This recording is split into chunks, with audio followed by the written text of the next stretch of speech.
Watching the No Kings protests last weekend, I noticed something really weird. Let's just put politics aside for a second and observe the footage. It's what the biz calls Q-tips. Almost every head in that crowd has white or gray hair. It wasn't college kids, it wasn't the next wave of the resistance. It was the same generation that once marched against Vietnam and sang along to Kumbaya. We all see it, and we all feel a little sad, like it's almost indecent. Why are we watching, uncomfortably, arguably the most successful and privileged generation in American history living out their twilight years in public agony and embarrassment? I'm just so scared. I'm 74 years old. I worry about everything, and I just am so scared and upset, and I don't understand why people voted for this person. Everyone sees it, and no one has a satisfactory answer. Why are the No Kings protesters so old? But first, a word from our sponsor. We are called to pray for our enemies. But do you know how to? New from Holy Heroes comes another prayer card to help. This large prayer card includes 2 prayers requested by Jesus himself. One, to pray for your enemies by name. The second, to pray to sincerely forgive all those who trespass against you. Get this prayer card for your friends, your family, parish, and school. To help you share this card far and wide, you can also get up to 35% off when you order in bulk. Don't wait to start praying for your enemies. Go to holyheroes.com/prayer card to get your prayer cards today. Holy Heroes, bringing the joy of the faith to your family. And now, back to those boomers. The No Kings rallies are a geriatric replay of 1968. Why are the old people so politically traumatized and anxious still? Today's elderly activists don't live on the college quad. The rich ones live in active adult communities like the Villages, and they spend a lot of time on screens, listening to warnings that democracy is under attack. Boomers are still the most devoted TV watchers in America, almost 5 hours a day on average. And as the internet has become easier to navigate, they've migrated there too. Over 55s now spend more than half their media time online, streaming cable news, scrolling Substack, reposting MSNBC clips on Facebook. So while younger generations may be forming their worldview through short bursts on TikTok, most boomers are marinating in the long-form anxiety of 24-hour cable news. Have you popped into CNN or Fox News lately? The ads say it all. Almost exclusively pharma and elderly targeted. Legacy media outlets' entire business model depends on rage-baiting grandpa to sell their attention to advertisers. Boomers have also found their own set of digital influencers. Case in point, Heather Cox Richardson. She's one boomer influencer with an audience of 2.7 million on Substack and over 3.5 million on Facebook. All mostly white women over 55. Her nightly letters from an American, like a religious ritual, always follow the same pattern. There's a date, a news story, and a dire warning. Everything for the last 10 years has been a prelude to an authoritarian takeover by evil Republicans. Here's a few juicy tidbits. From Trump 1.0, she wrote, "This is the story of a dictator on the rise, taking control of formerly independent branches of government and using the power of his office to amass power." When Trump started his second term, she wrote, "Now, back in office, Trump is dismantling the government as movement conservatives have wanted for decades." Richardson represents older op-ed journalists who stepped in to fill the void for boomers who either lost faith in the New York Times and NPR or just wanted something more easily consumable on their iPads. Retirement and affluence gave her audience time to consume, process, and respond to the steady online drip of the absolute horror show that is Trump's administration, which is somehow made even worse by the view that MAGA-era conservatism no longer values democracy. Why did they fall for it? Well, when your real community shrinks, when your kids move away and go child-free, your spouse passes, your church attendance drops, those online communities start to feel like family, like a church. New monologues become the gospel. Monitoring the situation becomes your daily liturgy, and the cause becomes the new grandchild. But like all fake religions, this one is ultimately irrational. No kings is absurd. Protesting Trump because he acts like a king is irrational.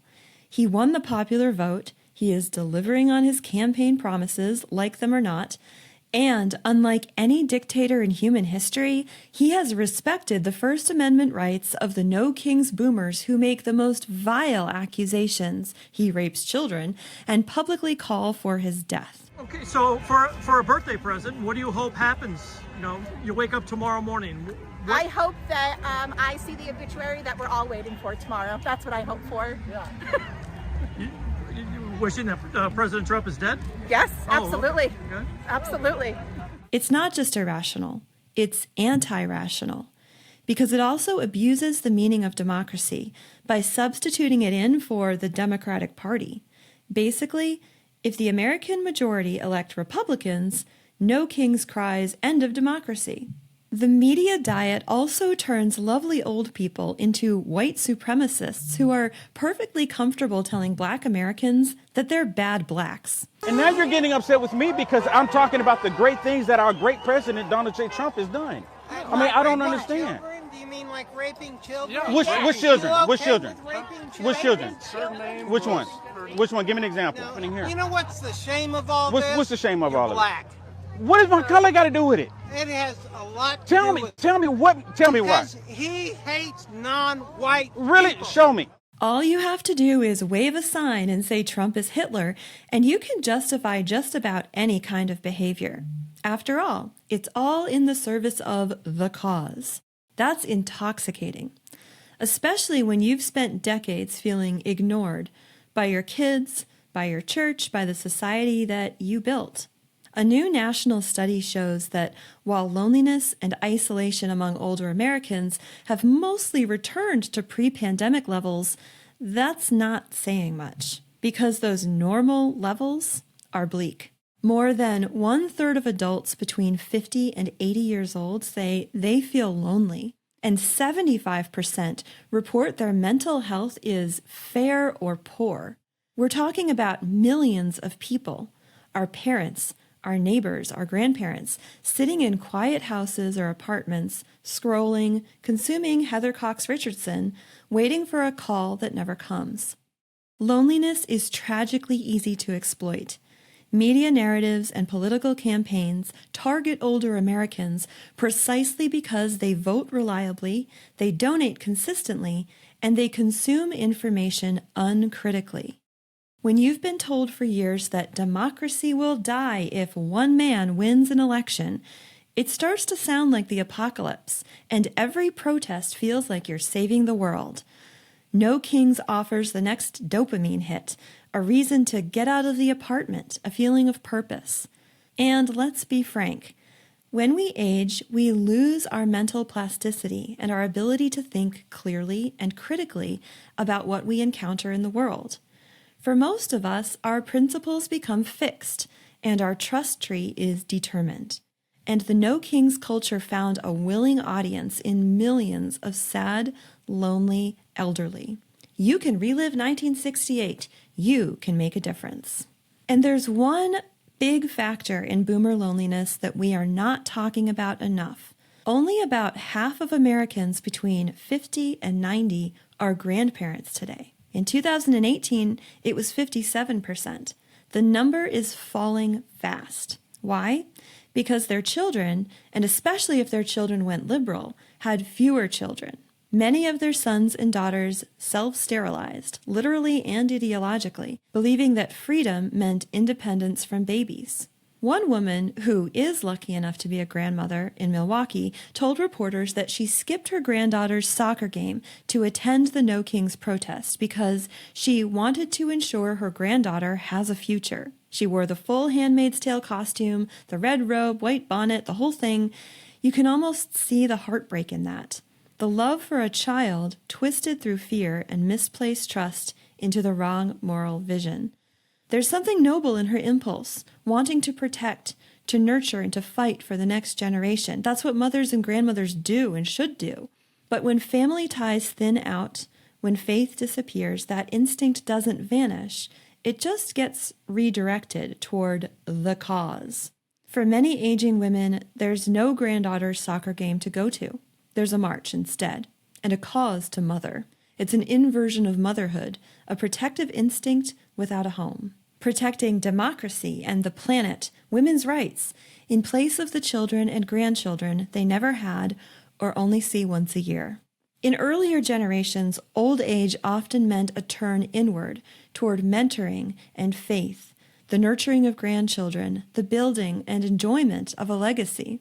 My own grandmother spent her days at daily mass, saying the rosary for us, caring for her great-grandchildren to spare them a few hours from daycare, running a food pantry, driving herself all over town well past the days when that was safe for her or anyone else on the road to bring communion to the sick.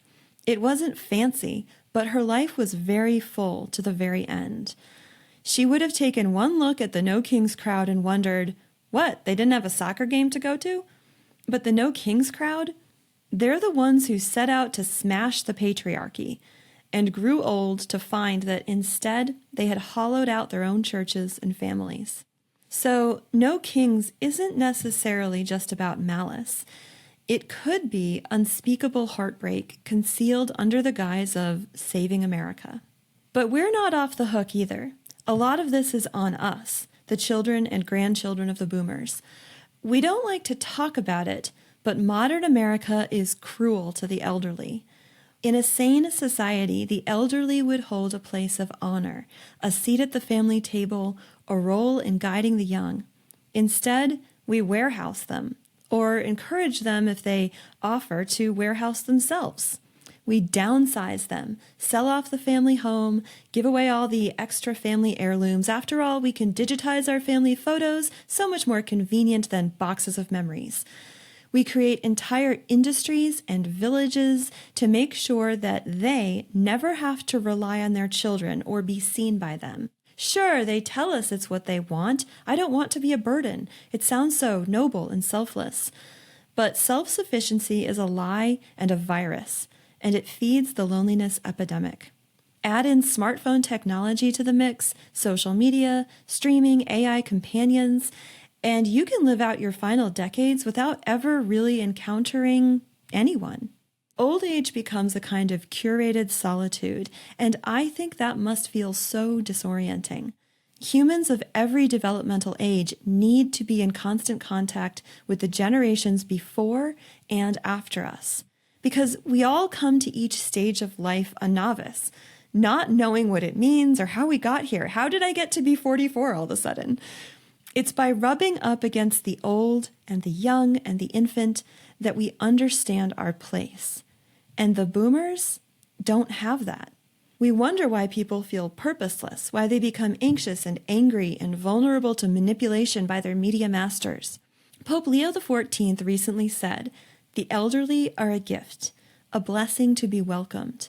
A longer life is one of the signs of hope in our time." But he also warned that when a society hides its elderly, it hides its own destiny. He said, "The fragility that appears in the elderly reminds us of this common truth. It is therefore hidden or removed by those who cultivate worldly illusions, so as not to have before their eyes the image of what we will inevitably become." That's true. We hide our old people because they remind us of mortality. And in doing so, we rob them of purpose. In the Christian vision, old age is not a failure, it is a crown. It's the time to pass on wisdom, to tell the truth plainly, to model endurance and peace. And we've replaced elder with consumer. We tell people in their 70s to stay young and reinvent yourself and age gracefully. And when they can't anymore, when the body gives way, when the mirror stops lying, we offer distractions and a cage instead of dignity and a resting place.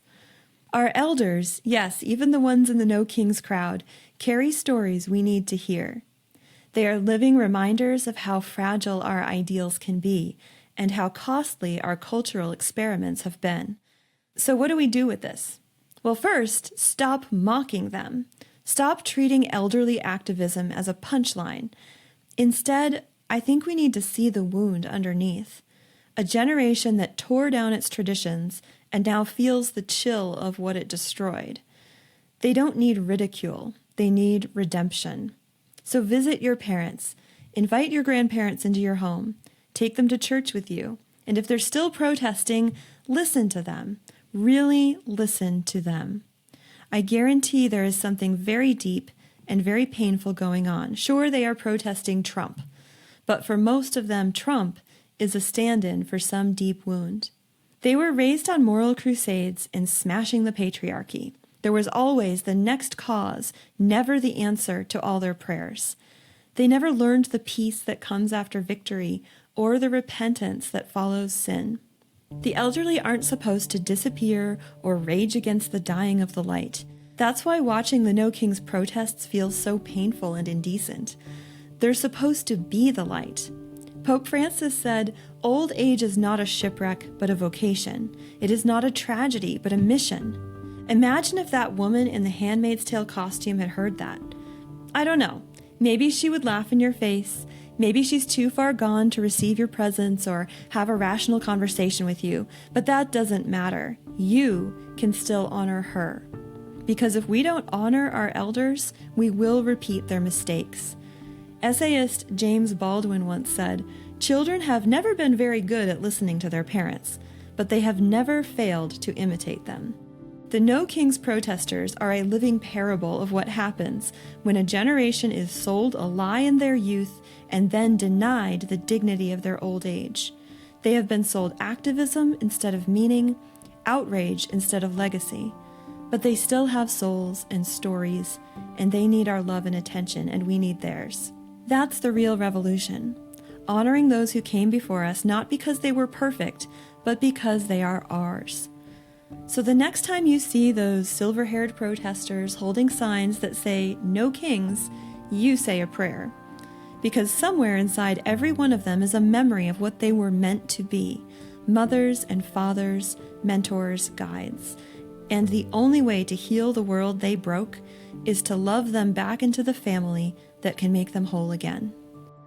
If you liked this episode, good news! We have a new one every Thursday at 4 p.m. Be sure to subscribe and hit the notification bell so you don't miss a single one.